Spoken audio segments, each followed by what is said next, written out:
Hello friends, welcome to my TET class. Friends, आज हम देखेंगे भूगोल अभ्यास। भूगोल अभ्यास का ये हमारी 5वीं वीडियो होगी। तो आइए स्टार्ट करते हैं, प्रश्नों को देखते हैं। पहला प्रश्न, यहाँ पे हमने पहला प्रश्न लिया है कि भारत की सबसे बड़ी झील है। बहुत ही ज़्यादा इजी प्रश्न है, लेकिन उतना ही ज़्यादा इम्पोर्टेंट भी प्रश्न है। वुलर झील है, चिल्का झील, कोलेरू की झील है, पुलिया पुलिकट झील। तो भारत की जो सबसे बड़ी झील है वो है वुलर झील। ऑप्शन 1 आपका सही है यहाँ पे। और ये किस तरह की झील है? ये मीठे पानी की झील, और ये कहाँ पर है? ये आपके जम्मू कश्मीर राज्य में है। अगला प्रश्न देखिए। अगला प्रश्न यहाँ पर है कि लद्दाख में पाए जाने वाले गम्पास हैं, क्या है ये बताना है आपको। और ये आपके 2014 के एग्जाम में पूछा गया प्रश्न है, जहाँ पे दिया है गम्पास। गम्पास की जगह आप कहीं कहीं देखेंगे तो आपको गोपास भी पढ़ने को मिलेगा। ठीक है, ये क्या है? लद्दाख में पाए जाने वाले गम्पास। ये क्या है? देखिए, बौद्ध भिक्षु है, यानी कि बौद्ध धर्म को जो भिक्षु होते हैं उन्हें कहा जाता है, या फिर बौद्ध विहार अर्थात मंदिर है। फिर बकरी की प्रजाति या किस्म है, या साल की किस्म है, ये बताएं। जो गोपास है यानी कि गम्पास है, ये बौद्ध विहार है, अर्थात जो बौद्ध धर्म के जो मंदिर होते हैं उन्हें गोपास कहा जाता है। ऑप्शन 2 आपका यहाँ पे सही है। अगला प्रश्न देखिए। अगला प्रश्न है कि बिहार का शोक के नाम से कुख्यात नदी है, यानी कि बिहार का शोक किस नदी को जाना जाता है? कुख्यात है क्योंकि शोक के रूप में जानी जाती है, इसलिए कुख्यात शब्द इस्तेमाल हुआ है। तो जो बिहार का शोक है वो कोसी नदी है। ऑप्शन 1 आपका यहाँ पे सही है। अगला प्रश्न देखिए। अगला प्रश्न यहाँ पर है कि वात दिग्दर्शी का प्रयोग क्या मापने के लिए किया जाता है? और ये जो प्रश्न है आपके 2018 के एग्जाम में आया हुआ है। कभी कभी प्रश्न ऐसे आ जाते हैं, ऐसे शब्द आ जाते हैं जिन्हें हमने पढ़ा नहीं होता। देखिए, मैंने भी कभी नहीं जाना था। यहाँ पे है वात दिग्दर्शी, लेकिन जो हिंदी पढ़ते हैं लोग, यहाँ पे अगर इस शब्द को तोड़ दे तो उनको आंसर मिल जाएगा। वात मीन्स होता है हवा। आपने मेडिकल लाइन में देखा होगा कि पेट में वात हो गई, तो वात क्या है? हवा हो गई है, गैस। तो गैस क्या अर्थात वहाँ पे हवा से इसका अर्थ लिया जाता है। तो वात मीन्स होता है हवा, और दिग मीन्स होता है दिशा, दर्शी मीन्स होता है देखना।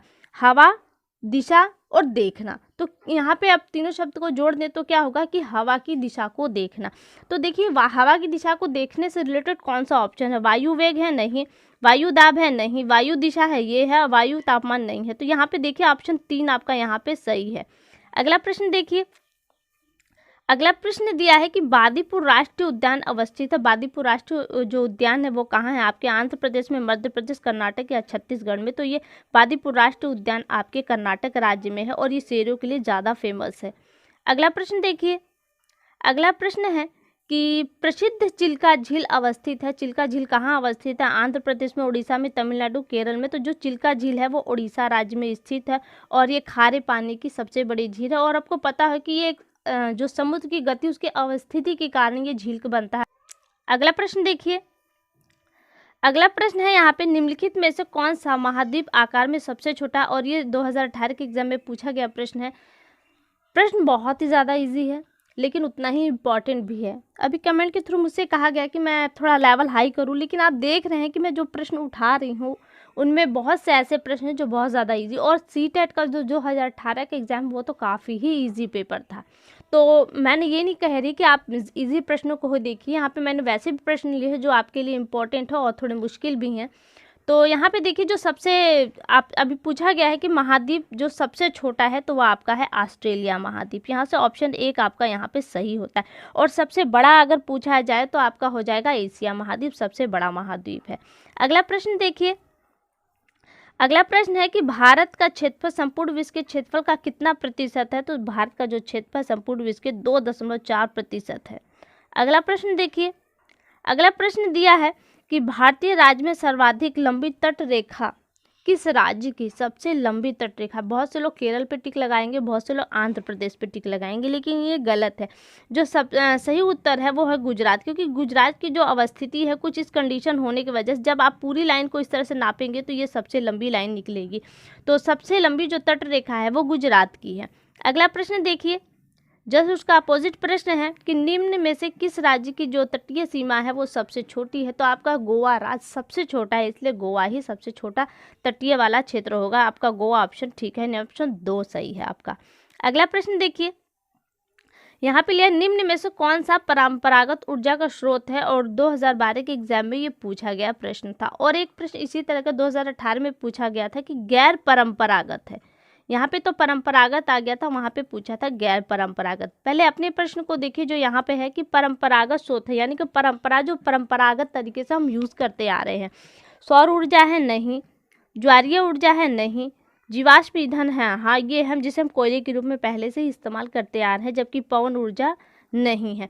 ये तो हो गया आपके परंपरागत। लेकिन यहीं पे जब आपका गैर शब्द लग जाएगा तो आपका ऑप्शन, ये तीनों ऑप्शन आपके सही हो जाएंगे।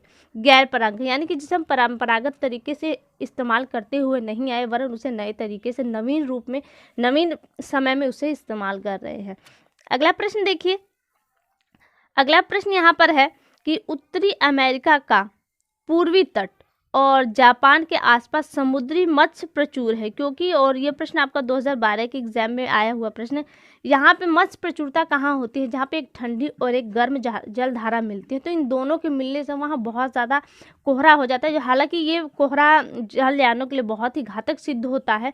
और लेकिन ये है कि यहाँ पे जब ठंडी और गर्म जलधारा मिलती है तो प्लैंकटन नाम के पौधे पनपते हैं, और इन प्लैंकटन पौधों को खाने के लिए वहाँ पे मछलियाँ इकट्ठी होती है, जिस कारण से यहाँ पे मत्स्य अगर पकड़े जाएं तो सबसे ज़्यादा मात्रा में मत्स्य पाए जाते हैं। तो यहाँ पे देखिए ऑप्शन में क्या दिया है, तट के साथ गर्म धारा बहती है नहीं, गर्म और ठंडी धाराओं का मिलन होता है, यही सही है। यहाँ पे तट के साथ एक ठंडी धारा बहती है नहीं, दंतुरित तटीय क्षेत्र है, ये भी नहीं। तो आपका ऑप्शन 2 देखिए यहाँ पे सही है कि एक ठंडी और एक गर्म धारा के मिलने की वजह से वहाँ पे मत्स्य प्रचुरता पाई जाती है। अगला प्रश्न देखिए, रेड इंडियन किसे कहते हैं? एक अमेरिकी जनजाति को, भारतीय जनजाति को, एक सरकारी संस्था को, तो एक अधिवास को। देखिए रेड इंडियन शब्द आता है तो हम इंडिया से रिलेटेड कोई बात को ही सोचेंगे, तो यहाँ पे लेकिन वो गलत है। आपका जो सही ऑप्शन है ऑप्शन 1 है कि ये एक अमेरिका जनजाति, अमेरिका में रहने वाली एक जनजाति है जिसका नाम है रेड इंडियन। अगला प्रश्न देखिए, अगला प्रश्न है कि भूमि की एक सक्रिय पट्टी जो बड़े भूखंडों को जोड़ती है उसे जाना जाता है। कहा है भूमि की एक पट्टी है, ये पट्टी है, ये क्या किसे जोड़ रही है? 2 बड़े भूखंडों को जोड़, मान लीजिए 2 बड़े भूखंड है, तो कह रहा है कि इस पट्टी को क्या कहते हैं? इस पट्टी को भूसंधि कहते हैं, क्योंकि ये दोनों भूभागों को जोड़ रही है इसलिए ये भूसंधि होती है। लेकिन यहीं अगर ये पट्टी जल की होती और ये 2 बड़े जल खंडों को जोड़ती तो ये पट्टी क्या कहलाती? यही पट्टी तब आपकी जल संधि कहलाती। ठीक है फ्रेंड्स, आगे देखिए अगला प्रश्न, और ये इस वीडियो का आखिरी प्रश्न है।